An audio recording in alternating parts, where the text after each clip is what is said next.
ಅತೃಪ್ತರಿಗೆ ಯಾವುದೇ ಮಂತ್ರಿ ಸ್ಥಾನವನ್ನ ನೀಡೋದಿಲ್ಲ, ಯಾವ ಸಚಿವರನ್ನು ಕೂಡ ಮಂತ್ರಿ ಸ್ಥಾನದಿಂದ ಕೈ ಬಿಡಲ್ಲ. ಹುಬ್ಬಳ್ಳಿಯಲ್ಲಿ ಮಾಜಿ ಸಿಎಂ ಸಿದ್ದರಾಮಯ್ಯನವರ ಹೇಳಿಕೆ ಇದು.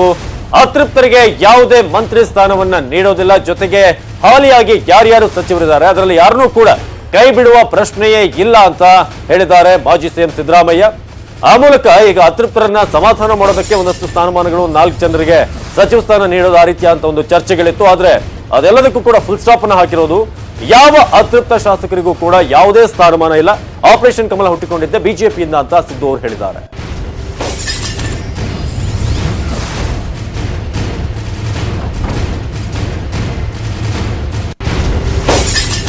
ಬಿಕಾಸ್ ಅವರು ಸುಮ್ಮನೆ ಫೋಟೋ ಎಕ್ಸೈಸ್ ಮಾಡಲೇ ಇದ್ದಾರೆ.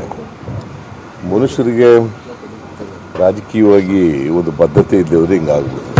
ಪ್ರಜಾಪ್ರಭುತ್ವದಲ್ಲಿ ನಂಬಿಕೆ ಇಲ್ಲದೆ ಹೋದರೆ ಪೊಲಿಟಿಕಲ್ ಪಾರ್ಟಿನಲ್ಲಿ ಇವೆಲ್ಲ ಆಗ್ತಾ ಇರ್ತವೆ. ಈ ಆಪರೇಷನ್ ಕಮಲ ಪ್ರಾರಂಭ ಮಾಡಿದವರೇ ಯಡಿಯೂರಪ್ಪ 2008ರಲ್ಲಿ. ಅದಕ್ಕೆ ಮೊದಲು ಇವೆಲ್ಲ ಏನೂ ಇರಲಿಲ್ಲ. ಆಪರೇಷನ್ ಕಮಲ ಅನ್ನೋ ಆ ಪದ ಬಳಕೆಗೆ ಬಂದಿದೆ ಯಡಿಯೂರಪ್ಪನವರು 2008 ಮುಖ್ಯಮಂತ್ರಿ ಆದಾಗ. ಸೊ ಇದು ಒಂಥರ ರೋಗ ಇದು ಪ್ರಜಾಪ್ರಭುತ್ವಕ್ಕೆ.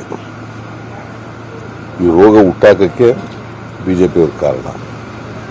ಅವ್ರಿಗೆ ಅದಕ್ಕೆ ನಾನು ಹೇಳೋದು, ಈ ಪ್ರಜಾಪ್ರಭುತ್ವ ನಂಬಿಕೆ ಇದ್ದರೆ ಅವ್ರಿಗೆ ವಿರೋಧ ಪಕ್ಷದ ಕೂತ್ಕೊಳ್ಳಿ ಅಂತ ಜನ ಮ್ಯಾಂಡೇಟ್ ಕೊಟ್ಟಿದ್ದಾರೆ. ವಿರೋಧ ಪಕ್ಷದ ಕೆಲಸ ಮಾಡಬೇಕು. ವಿರೋಧ ಪಕ್ಷದ ಕೆಲಸ ಮಾಡೋದು ಬಿಟ್ಬಿಟ್ಟು ಅವ್ರ MLAಗಳನ್ನ ಅವ್ರಿಗೆ ನಂಬಿಕೆ ಇಲ್ಲ. ಅವ್ರ MLAಗಳ ಬಗ್ಗೆ 104 ಜನ ಕರ್ಕೊಂಡೋಗಿ ಹರಿಯಾಣದಲ್ಲಿ ಹೋಟ್ಲಲ್ಲಿ ಇಟ್ಕೊಂಡವ್ರೆ. ಏನಿದು ಜನಕ್ಕೆ ಅಸಹ್ಯ ಆಗುತ್ತೆ. ಏಸಿಗೆ ರಾಜಕಾರಣ ಇದು. ಸೊ ಹಂಗಾಗಿ ನಮಗೆ ಗೊತ್ತಿತ್ತು ಅವರು ಇದೇನು ಅವರು ಈ ಯಾವುದೇ ಆಪರೇಷನ್ ಕಮಲ ಎಲ್ಲಿ ಸಕ್ಸಸ್ ಆಗಲ್ಲ ಅವರು. ಮಂತ್ರಿ ಮಾಡ್ತಾರೆ ಅನ್ನುವಂತ ಮಾಹಿತಿ ಇದೆ.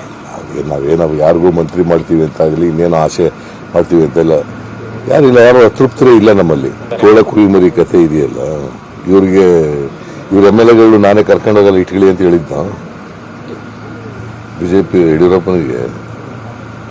ಹರಿಯಾಣ ಕರ್ಕೊಂಡೋಗಿ MLA ಇಟ್ಕೊಳ್ಳಿ ಅಂತ ನಾನೇ ಹೇಳ್ಕೊಟ್ಟಿದ್ದ. ಏನ್ರಿ ಮೂರ್ಖತನ ಇದು? There must be some truth in that. ಎಲ್ಲ ಬರ್ತಾರೆ.